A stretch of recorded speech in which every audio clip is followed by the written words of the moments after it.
किसानों के लिए बिजली, किसानों को सिंचाई के लिए सस्ते दर पर बिजली उपलब्ध हो सके, ये हेतु जहां हमने एक और कृषि ऊर्जा और सब्सिडी लगातार बढ़ाते हुए बिजली की दरों को 90 पैसे प्रति यूनिट पर ही रखा, वही अन्नदाता किसान भाइयों को अतिरिक्त राहत देते हुए मुख्यमंत्री किसान मित्र ऊर्जा योजना में 1,000 रुपये प्रति माह की सहायता दी गई। इसमें लगभग 20,000 करोड़ रुपये प्रति वर्ष व्यय कर 15,78,000 किसानों को लाभान्वित किया जा रहा है। इन योजनाओं को और आगे जारी रखने के साथ ही अब मैं आगामी वर्ष से 2,000 यूनिट प्रति माह का उपयोग करने वाले समस्त 11 लाख अधिक किसानों को निःशुल्क बिजली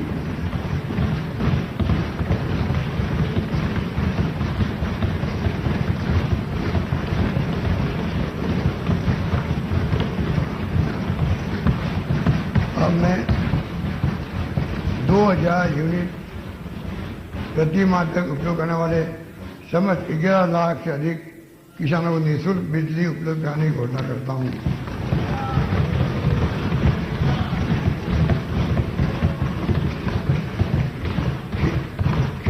खेती के लिए पर्याप्त निर्बाध विद्युत आपूर्ति सुनिश्चित करना हमारी प्राथमिकता है। किसान भाइयों के हितों को ध्यान रखते हुए आगामी 20 फरवरी 22 तक के समस्त बकाया विद्युत कनेक्शनों को 2 वर्ष में जारी करने की घोषणा की थी। बकाया विद्युत कनेक्शनों के साथ ही नए प्रार्थना पत्रों को शामिल करते हुए इस वर्ष मार्च 23 तक लगभग 1,15,000 विद्युत कनेक्शन दिए जाएंगे। आगामी वर्ष 1,50,000 उपभोक्ताओं को कनेक्शन देना प्रस्तावित है। कृषि ऋण अध्यक्ष महोदय, किसान साथियों विशेषकर लघु सीमांत कृषक, लैंडलेस लेबरर तथा वीकर सेक्शन के किसानों को परिस्थितिवंत परेशानी का सामना करना पड़ता है। साथ ही इनके परेशानी का सामना करने पर स्थायी समाधान के रूप में ऋण भार में राहत देने, ऐसी स्थिति में किसानों की जमीन की नीलामी पर रोक लगाने के लिए राजस्थान फार्मर डेब्ट रिलीफ एक्ट लाए जाने की घोषणा करता हूं।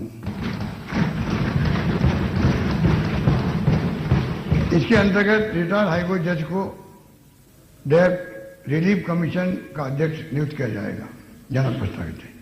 हमारे द्वारा शुरू की गई ब्याज मुक्त फसली ऋण वितरण योजना के अंतर्गत सन 22-23 वर्ष केंद्रीय सहकारी बैंकों के माध्यम से 20,000 करोड़ रुपए से अधिक अल्पकालीन फसली ऋण वितरित किए गए। 23-24 में इसे बढ़ाकर 22,000 करोड़ रुपए के अल्पकालीन फसली ऋण वितरित करना प्रस्तावित करता हूं। इसके अंतर्गत 5 लाख नए कृषक भी ऋण प्राप्त कर सकेंगे। ये तो 1,000 करोड़ रुपए का ब्याज अनुदान देना होगा। साथ ही ग्रामीण क्षेत्र में नॉन फार्मिंग सेक्टर जैसे हस्तशिल्प, लघु उद्योग, कताई, बुनाई, रंगाई, छपाई दुकान इत्यादि हेतु 1,50,000 किसानों को सहकारी बैंकों के माध्यम से 3,000 करोड़ के ब्याज मुक्त ऋण वितरित करना प्रस्तावित है। इस हेतु 150 करोड़ रुपए का ब्याज अनुदान मिलेगा।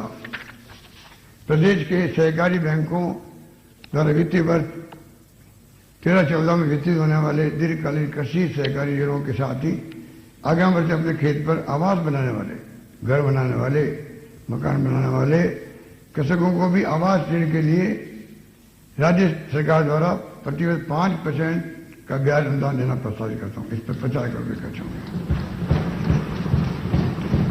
सिंचाई अध्यक्ष महोदय, सिंचाई हेतु जल की उपलब्धता सुनिश्चित कर कृषकों के उत्थान हेतु बजट मैंने 14,860 करोड़ रुपये की लागत से राजस्थान इरिगेशन रिस्ट्रक्चरिंग प्रोग्राम प्रारंभ करने की घोषणा की थी। इसमें अब तक लगभग 11,000 करोड़ रुपए के कार्यों की स्वीकृति जारी की जा चुकी है। शेष पर कार्यवाही स्वीकृति जारी की जा रही है। आगामी वर्ष इस कार्यक्रम में लगभग 3,600 करोड़ रुपए की लागत के और कार्य कराए जाएंगे। प्रदेश के काश्तकारों को सिंचाई सुविधा उपलब्ध कराने हेतु लगभग 1,000 करोड़ रुपए की लागत से विभिन्न परियोजनाओं के कार्य करवाए जाएंगे, जिसकी सूची में सभी के पत्र पर रखता हूं।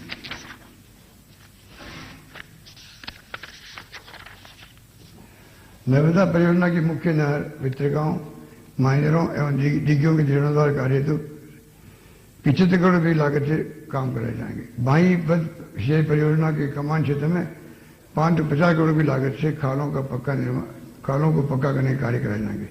उधमपुर जिले में डाया बांध में जल आवक बढ़ाने हेतु टीडी नदी पर 200 करोड़ रुपए की लागत से जावर एनीकट का निर्माण कराया जाएगा।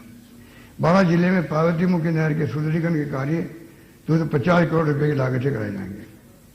कोटा बूंदी बाड़ा की विभिन्न नहरों, भित्रिकाओं और माइनरों में शेष रही लगभग 485 किलोमीटर लंबाई में पक्की लाइनिंग व खेत सुधार हेतु 435 करोड़ रुपए व्यय किए जाएंगे। भाखड़ा सिंचाई परियोजना में श्री गंगानगर हनुमानगढ़ जिलों में पक्का खाला निर्माण विशेष 1,32,000 हेक्टेयर कमान क्षेत्र को 463 करोड़ की लागत से पक्के खालों में निर्माण कराया जाएगा।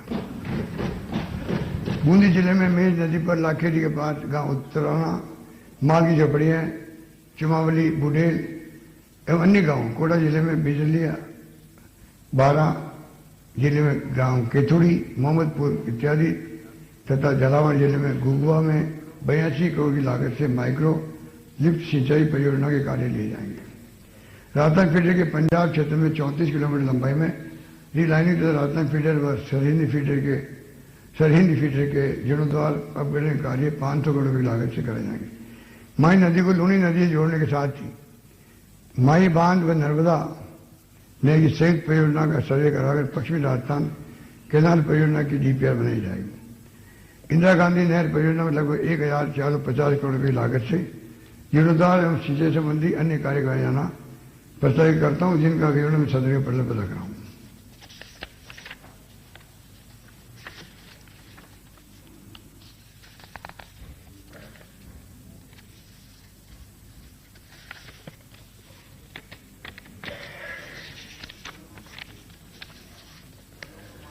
सहकारी संस्थाओं की भंडारण क्षमता वृद्धि के लिए सिद्धार्थ शहर, सादुलपुर, चूरू, डेगाना, नागौर, छोटी सादड़ी, प्रतापगढ़, हनुमानगढ़, बागीडोरा, डूंगरपुर, कोतपुतली, जयपुर, मथानिया, जोधपुर सहित 20 क्रय विक्रय सहकारी समितियों में 500 मीट्रिक टन क्षमता के गोदामों का निर्माण कराया जाएगा। साथ ही 100 ग्राम सेवा सहकारी समितियों में 100 मीट्रिक टन क्षमता के गोदामों का निर्माण कराया जाएगा। 10,000 किसानों को कम लागत की प्याज भंडारण संरचनाओं के निर्माण के लिए 80 करोड़ का अनुदान दिया जाएगा। खादी वाला बीकानेर में कपास मंडी, अरई, अजमेर, चौरासी, डूंगरपुर, धोद, सीकर, बाटोडा, बावनवास, सोमाधुपुर कृषि उपज मंडी, गिरदासर, कोलायत, बीकानेर, बाढ़, बहरोड, अलवर में गौड़ मंडी तथा खेमू की ढाणी, टिडावा, झुंझुनू में फल सब्जी गौड़ मंडी बनाई जाएगी। साथ ही खिवाड़ा महागढ़ जंक्शन पाली में गौड़ मंडी को कृषि मंडी में क्रमोन्नत किया जाएगा। संस्थागत विकास सुदृढ़ीकरण, किसानों एवं काश्तकारों की सुविधा हेतु समस्त 11,307 पंचायत मुख्यालयों पर पटवार मुख्यालय की भी स्थापना करने की दृष्टि से मैंने 1,035 नए पटवार मंडलों का सर्वे करने की घोषणा करता हूं।